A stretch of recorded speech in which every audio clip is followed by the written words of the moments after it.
Hi everyone, welcome back to our channel Brainy Trainee. This is Sandeep. आज की इस video में हम क्लास 11th मैथ्स का चैप्टर नंबर 1 सेट्स का पार्ट 2 करेंगे। यानी कि आज की इस वीडियो में मैं आपको 1.2 एक्सरसाइज करवाऊंगी। जो मैंने इससे पहले वीडियो एक बनाई थी जो अपलोड आपके लिए की थी, उसमें मैंने आपको सेट्स एंड देयर रिप्रेजेंटेशंस के बारे में समझाया था और साथ में आपको पूरी एक्सरसाइज 1.1 अच्छे से समझाई थी। अगर आपने इस वीडियो को नहीं देखा तो उसका लिंक आपको डिस्क्रिप्शन बॉक्स में मिल जाएगा, आप इस वीडियो को ज़रूर देख लेना।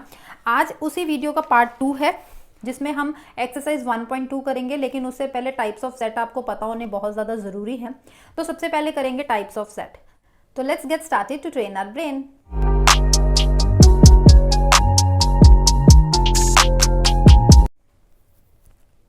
तो सबसे पहले हम करेंगे एम्प्टी सेट। फर्स्ट टाइप है एम्प्टी सेट। नेम से ही देखो आपको क्लियर है कि मतलब क्या है एम्प्टी। एम्प्टी मीन्स खाली, कि जिसमें कोई भी एलिमेंट ना हो। वो सेट जिसमें कोई भी एलिमेंट ना हो उसको एम्प्टी सेट कहा जाता है।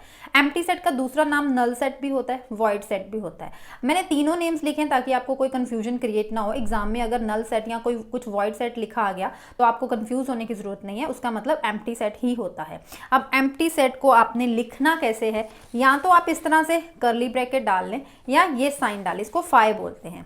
कर्ली ब्रैकेट सिंपल एक कर्ली ब्रैकेट आपने डाली, ठीक है, इसमें कुछ नहीं है, या आप एक ऐसे सर्कल डाल के इसमें एक लाइन डाल देंगे, इसको हम फाई कहते हैं। ठीक है, तो ये इस तरह से एम्प्टी सेट को डिनोट किया जाता है। एग्जाम्पल जैसे मैं आपको समझा दूं कि अगर सेट x मान लो ले, तो x में नंबर ऑफ स्टूडेंट्स वो हैं जो क्लास 10th में भी पढ़ते हैं और क्लास 11th में भी। क्या आपने ऐसा कोई बच्चा देखा जो क्लास 10th के साथ साथ क्लास 11th का भी पढ़ रहा है, मतलब कि उसने दोनों क्लासेस में एडमिशन लिया हुआ है? नहीं ना। तो इसका मतलब इसमें कोई भी सेट नहीं, इसमें कोई भी एलिमेंट नहीं है। तो we know that a student cannot learn simultaneously on 2 classes, therefore x क्या हो गया, ये सेट x क्या हो गया, एम्प्टी सेट हो गया। तो इस तरह की जो एग्जांपल्स होती हैं वो एम्प्टी सेट की होती हैं। नेक्स्ट टाइप नंबर 2 पे चले, सिंगलटन सेट।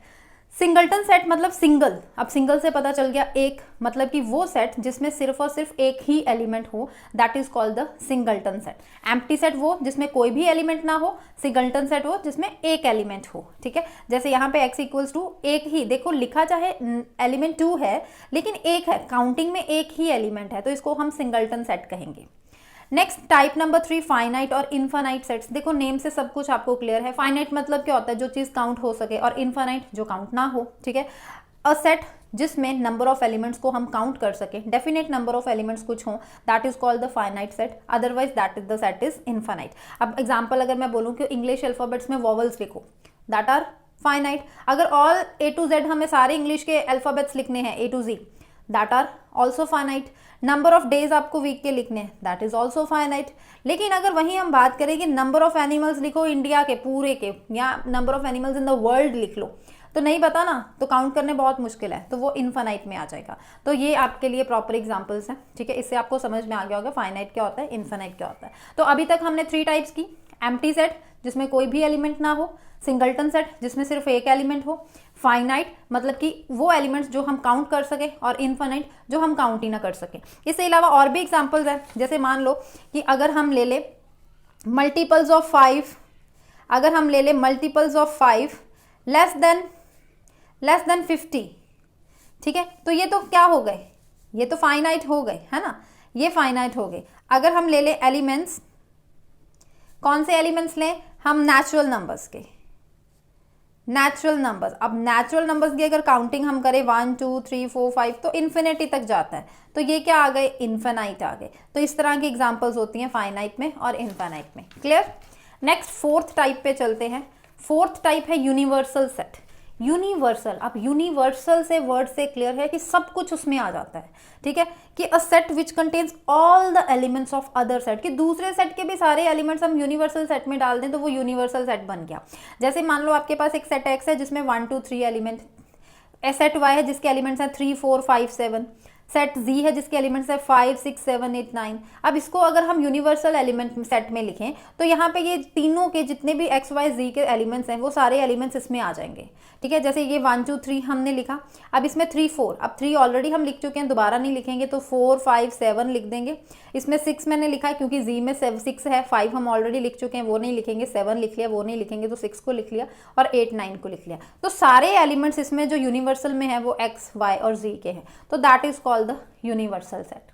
उसके बाद टाइप नंबर 5 है इक्वल सेट्स। अब इक्वल सेट्स देखो, मान लो कि दो सेट्स हैं आपके पास एक्स और वाई, उनको हम इक्वल तभी कहेंगे जब एक्स के जितने भी एलिमेंट्स हो वो सारे वाई में हो और वाई के जितने भी एलिमेंट्स हो वो सारे एक्स में हो।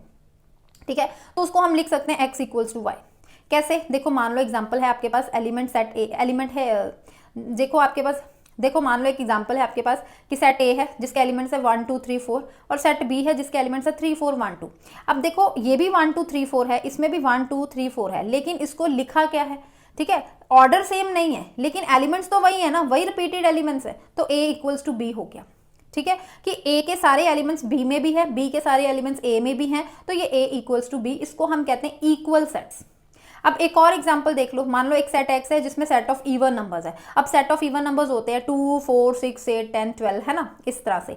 लेकिन वाई सेट में सेट ऑफ नेचुरल नंबर, अब सेट ऑफ नेचुरल में इवन भी आते हैं ऑड भी आते हैं, तो सारे आते हैं, तो इसलिए हम इसको कहेंगे कि ये एक्स जो सेट है ये वाई के इक्वल नहीं है, क्योंकि इसमें जो नेचुरल नंबर में ऑड आते हैं वो इस सेट में नहीं है। क्लियर। नेक्स्ट नोट आपको क्या करना है कि कोई फर्क नहीं पड़ता, a set does not change if one और more elements of the set are repeated. मतलब कि एक सेट में, जैसे सेट ए में 1 2 3 है, अब वही एलिमेंट्स हैं, एलिमेंट्स वही हैं लेकिन रिपीटेड है। जैसे बी में ये 2 को 2 टाइम्स लिखा है, 3 को 2 टाइम्स लिखा है, 1 को 1 टाइम लिखा है, लेकिन एलिमेंट्स तो वही है ना, ये भी 1 2 3 है, ये भी 1 2 3 है, तो एलिमेंट्स आर द सेम। तो यहाँ पे a इक्वल्स टू बी हम लिख सकते हैं, क्योंकि a के सारे एलिमेंट्स b में है, b के सारे एलिमेंट्स a में है, ये कोई फर्क नहीं पड़ता कि वो कितनी बार रिपीट हो रहे हैं। ठीक है, तो यहाँ पे a इक्वल्स टू b हो गया। क्लियर। तो नेक्स्ट टाइप आ गई इक्विवेलेंट सेट। अब इक्विवेलेंट सेट और इक्वल सेट्स में बच्चे बहुत ज्यादा कंफ्यूज होते हैं। इक्वल सेट्स बेटा वो होते हैं जिसमें एलिमेंट्स सेम हो, वही सारे सेम एलिमेंट्स दूसरे में भी हों, लेकिन इक्विवेलेंट सेट्स में होता है कि काउंटिंग सेम हो, नंबर ऑफ एलिमेंट्स सेम होने चाहिए, एलिमेंट्स चाहे अलग अलग हो जाएं। मतलब कि मान लो दो सेट हैं ए और बी आपके पास, उसको हम इक्विवेलेंट तभी बोलेंगे जब उनके नंबर ऑफ एलिमेंट्स सेम होंगे। जैसे कि ए के एलिमेंट्स है 1 2 3, बी के हैं एक्स वाई जी। देखो ये इक्वल सेट्स नहीं है, क्योंकि ए के एलिमेंट बी में नहीं है, बी के एलिमेंट ए में नहीं है, लेकिन ये इक्विवेलेंट है। कैसे? क्योंकि इसको भी अगर काउंटिंग में देखें तो 3 एलिमेंट्स हैं टोटल, इसके भी काउंटिंग में 3 एलिमेंट्स हैं, तो वो n of a equals to n of b है, मतलब कि ये इक्वल है। अब n ऑफ a को हम कैसे बोलते हैं? Cardinal number. ठीक है, मैं आपको बताऊंगी कार्डिनल नंबर क्या होता है। ठीक है, बिकॉज क्यों हम अब कहेंगे कि ये इक्विवेलेंट सेट्स हैं? क्योंकि नंबर ऑफ एलिमेंट्स सेम है but elements are the not same. ये चीज ध्यान में रखनी है। इक्विवेलेंट और इक्वल सेट्स में क्या फर्क है? इक्वल सेट्स में क्या सेम एलिमेंट्स होने चाहिए दोनों सेट्स में, लेकिन इक्विवेलेंट में काउंटिंग नंबर ऑफ एलिमेंट्स की सेम होनी चाहिए। ये कोई फर्क नहीं पड़ता कि उसके एलिमेंट्स कुछ और है, उसके एलिमेंट्स कुछ और है, ये कुछ नहीं फर्क पड़ता। ठीक है, तो इसलिए हम ये कह सकते हैं कि ये इक्विवेलेंट है लेकिन ये इक्वल नहीं है। क्यों नहीं इक्वल है? क्योंकि इसके एलिमेंट कुछ और है, इसके एलिमेंट कुछ और है। ठीक है, अब कार्डिनल नंबर क्या होता है? n ऑफ a जिसको हम बोलते हैं। नंबर ऑफ एलिमेंट्स अगर सेट में हम काउंट करके लिखें उसको कार्डिनल नंबर कहा जाता है। जैसे a इक्वल्स टू 0 2 3 5 है, तो यहाँ पे n ऑफ a कितना हो गया? इसको काउंट करो, 1 2 3 4, 4 एलिमेंट्स हैं तो यहाँ पे 4 लिख दिया। तो जितने नंबर ऑफ एलिमेंट्स होते हैं सेट में that is called the cardinal number. तो इसीलिए यहाँ पे इक्विवेलेंट सेट्स में हमने n of a equals to n of b लिखा है। Is that clear? तो टाइप्स ऑफ सेट मैंने आपको समझा दी। अब इसी के बेस्ड पे 1.2 एक्सरसाइज सारी है, तो हम 1.2 एक्सरसाइज करेंगे। लेकिन देखा जाए तो ये जो मैंने आपको यूनिवर्सल सेट समझाया, ये जो मैंने आपको इक्विवेलेंट सेट समझाया, ये आपके 1.2 एक्सरसाइज में नहीं है। इसके क्वेश्चंस आपको नेक्स्ट एक्सरसाइज में मिलेंगे, लेकिन टाइप्स ऑफ सेट में आपको करा रही थी तो इसलिए मैंने ये टाइप्स में ही करवा दिया। ठीक है, तो 1.2 एक्सरसाइज पे चलते हैं। तो चलो ये मैं आपको सीधा बुक से ही दिखा देती हूँ, बुक से करते हैं हम लोग ये। तो अपनी अपनी बुक्स अगर आपके पास हैं तो खोल लीजिए, पेज नंबर 8 है, ये पेज नंबर 8 है एनसीईआरटी बुक का। तो फर्स्ट क्वेश्चन पे चलते हैं। Which of the following are examples of null set? Null set क्या होता है? जिसमें कोई भी एलिमेंट ना हो। तो फर्स्ट पे आते हैं set of odd natural number divisible by 2। अरे ऑड नेचुरल नंबर पूछा है, डिविजिबल बाय 2। अब जो भी डिविजिबल बाय 2 होंगे वो सारे तो इवन नेचुरल नंबर्स हो गए, तो इसका मतलब ये क्या हो गया? ये नल सेट हो गया, तो इस पे टिक लगा लो, ये नल सेट है। Set of even prime numbers. अब इवन प्राइम नंबर्स, अब इवन प्राइम नंबर्स में ना 2 होता है ना, लेकिन बाकी सारे प्राइम नंबर्स ऑड होते हैं, तो इसलिए ये तो एक सेट में आ गया, तो इसलिए ये तो नल सेट नहीं हुआ। तो ये कौन सा सेट बन गया?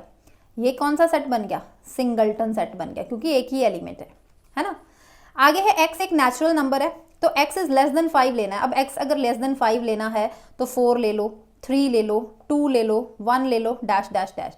और x आपको ग्रेटर देन 7 लेना है। अब ग्रेटर देन 7 में 8 ले लो, 9 ले लो, 10 ले लो, डैश डैश डैश। लेकिन बेटा ये सारे एलिमेंट्स बने, लेकिन देखा जाए क्वेश्चन में पूछा गया कि x वो नेचुरल नंबर लो जिसके एलिमेंट x लेस देन 5 है और ग्रेटर देन 7 है। अब लेस देन 5 और ग्रेटर देन 7 में कोई भी कॉमन तो है नहीं, तो इसलिए ये क्या आ गया हमारे पास, नल सेट। तो इसको हम क्या कहेंगे, ये नल सेट है, इसमें कोई भी एलिमेंट नहीं है। y एक कॉमन पॉइंट आपको लेना, 2 पैरेलल लाइन। अब ये 2 पैरेलल लाइन है, इसमें कोई कॉमन पॉइंट तो नहीं हो सकता ना, तो ये भी क्या आ गया, ये भी नल सेट आ गया। क्लियर। नेक्स्ट क्वेश्चन नंबर 2 है, which of the following are finite और इनफाइनाइट। अब फाइनाइट क्या होता है, जिसमें हम काउंट कर सकते हैं, हमें पता हो, ठीक है। Set of months in a year, easy है, ये क्या आ गया, फाइनाइट आ गया। 1 2 3 till dash dash dash dash, पता नहीं कहाँ तक जाएगा, इनफाइनाइट। 1 2 3 टिल 100 तक, finite. Set of positive integer greater than 100, अब ग्रेटर देन 100 तो बहुत ज्यादा होते हैं, अभी पता नहीं कितने, तो infinite. Less than prime numbers लिखने, लेस देन 99, तो ये काउंट कर सकते हैं, फाइनाइट हो गया। State whether each of the following set is finite और इनफाइनाइट, ये भी फाइनाइट इनफाइनाइट बताना है। Set of lines which are parallel to x axis, अब एक्सिस में तो हजारों पैरेलल लाइंस ड्रॉ कर सकते हैं, तो ये क्या आ गया हमारे पास, infinite. Set of letters in English alphabet, count कर सकते हो, फाइनाइट हो गया। Set of number which are multiple of 5, अब मल्टीपल ऑफ 5 कितने ज्यादा नंबर्स हैं, काउंट नहीं कर सकते, इनफाइनाइट। नेक्स्ट पे आ जाओ। Set of animals living on earth, नहीं काउंट कर सकते, infinite. Set of circle passing through the origin, अब ये ओरिजिन है, ठीक है, 0,0, इसमें कितने सर्कल्स, जितने मर्जी सर्कल्स पास कर लो, तो क्या आ गया ये, इनफाइनाइट, है ना। नेक्स्ट आपको बताना है इसमें से कौन सा ए और बी है या नहीं, मतलब कि whether A equals to B है या नहीं है। यहाँ पे ए है, ए बी सी डी, अब ए इक्वल्स टू मतलब कि आपको बताना है ये इक्वल सेट्स हैं कि नहीं है। अब इक्वल सेट्स क्या होते हैं, जिसमें सेम एलिमेंट्स हों, तो A B C D, A B C D, तो ये सेम एलिमेंट्स हैं, ये इक्वल्स टू बी आ गया। 4 8 12 16, 4 8 12 यहाँ है, यहाँ 12 नहीं है, तो ये सिंपल, आगे देखने की जरूरत ही नहीं है, नॉट इक्वल्स आ गया। 2 4 6 8 10, तो यहाँ पे x पॉजिटिव इवन इंटीजर लेना है जो x less than and equals to 10 है, लेस देन। अब लेस देन में पॉजिटिव लेना है तो पॉजिटिव 2 से शुरू होगा, फिर 4 पे, 6 पे, फिर 8, अब इक्वल्स टू का साइन है तो 10 भी लेंगे, तो ये सेट बन गया। तो देखो ये सेम एलिमेंट्स हैं, तो ये भी इक्वल हो गया। x is a multiple of 10, यहाँ पे 10 15, तो ये तो मल्टीपल ऑफ 5 है, तो ये क्या आ गए, नॉट इक्वल्स, क्योंकि यहाँ पे 10 के मल्टीपल्स 10 20 30 40 लिखना है, लेकिन यहाँ पे 15 है, 25 है, तो नॉट इक्वल आएगा। Are the following pair of sets equal, same वही चीज है कि आपको बताना है इक्वल सेट्स हैं कि नहीं है। अब यहाँ पे a इक्वल्स टू 2,3 है, यहाँ पे x is a solution of this, तो यहाँ पे स्प्लिटिंग मेथड लगाएंगे, तो यहाँ पे x की वैल्यू निकालेंगे। तो मैं आपको यहाँ पे दिखाती हूँ सॉल्व किया हुआ। स्प्लिटिंग मेथड लगाए, फैक्टर्स हमारे क्या बन गए, x + 3 एंड x + 2, तो यहाँ से x की वैल्यू आ गई -3 -2, तो b के एलिमेंट्स क्या आ गए, -3 -2, तो a है 2,3, तो इक्वल नहीं है, तो a is not equals to b आ गया। सेकेंड पार्ट में है x is a letter in the follow word है, तो फॉलो को देखते हैं, देखो f लिख लिया, o लिख लिया, l लिख लिया, अब l रिपीटेड है नहीं लिखेंगे, o भी रिपीटेड है नहीं लिखेंगे, w लिख लिया, ठीक है। अब पता है ना आपको, लास्ट वीडियो में मैंने आपको बताया था, जहाँ पे मैंने आपको 1.1 एक्सरसाइज कराई है कि रिपीटेड नहीं लिखने होते एलिमेंट सेट में। अब यहाँ पे वुल्फ है, ये लिख लो, अब देखो W यहाँ भी है, O यहाँ भी है, L वहाँ, F ये, तो ये इक्वल है क्योंकि सेम एलिमेंट्स हैं। नेक्स्ट क्वेश्चन नंबर 6 में आते हैं। क्वेश्चन नंबर 6 के from the sets given below equal sets आपको सिलेक्ट करने हैं। अब इक्वल सेट्स देखो यहाँ पे 2 4 8 12 है, तो ये सेम कहीं भी नहीं है, तो इस पर क्रॉस लगा दो। B 1 2 3 4 1 2 1 2 3 4, तो B और D है, तो B इक्वल्स टू D हो गए। C 4 8 12 14 कहीं भी नहीं है, क्रॉस लगा दो। -1 और 1, -1 और -1 मतलब कि E इक्वल्स टू G आ गए। 0A 0 1 ये भी नहीं है, इस पर भी क्रॉस लगा दो। तो यहाँ पे एक्सरसाइज हो गई हमारी खत्म। नेक्स्ट एक्सरसाइज में मैं आपको करवाऊंगी सबसेट्स के साथ ही हम करेंगे सारी 1.3। ये देखो यूनिवर्सल सेट यहाँ पे आ रहा है, तो अब जब मैं नेक्स्ट वीडियो बनाऊंगी तो आपको यूनिवर्सल सेट नहीं बताऊंगी क्योंकि ऑलरेडी बता चुकी हूँ। तो नेक्स्ट एक्सरसाइज 1.3 हम नेक्स्ट वीडियो में करेंगे। अगर वीडियो अच्छी लगी हो और 1.2 एक्सरसाइज अच्छे से समझ में आ गई हो तो वीडियो को लाइक ज़रूर करना और अपने फ्रेंड्स को ज़्यादा से ज़्यादा शेयर कीजिए जो अभी +1 में हुए हैं और जिन्होंने मैथ सब्जेक्ट को ऑप्ट किया है, ताकि वो भी ईजिली घर बैठे फ्री ऑफ कॉस्ट बिना कोई पैसा दिए अपने चैप्टर्स कवर कर सके। तो एक और बात सॉरी कहूँगी कि मैं वीडियो लाने में बहुत देर हो गई क्योंकि काफ़ी शेड्यूल बिजी चल रहा था, दैट्स वाई। तो लेकिन कोशिश करूँगी अब रेगुलर वीडियो आपके लिए आए। तो चैनल को सब्सक्राइब नहीं किया तो जल्दी से सब्सक्राइब कर लीजिए। मिलते हैं नेक्स्ट वीडियो में 1.3 एक्सरसाइज के साथ, तब तक के लिए bye bye and take care.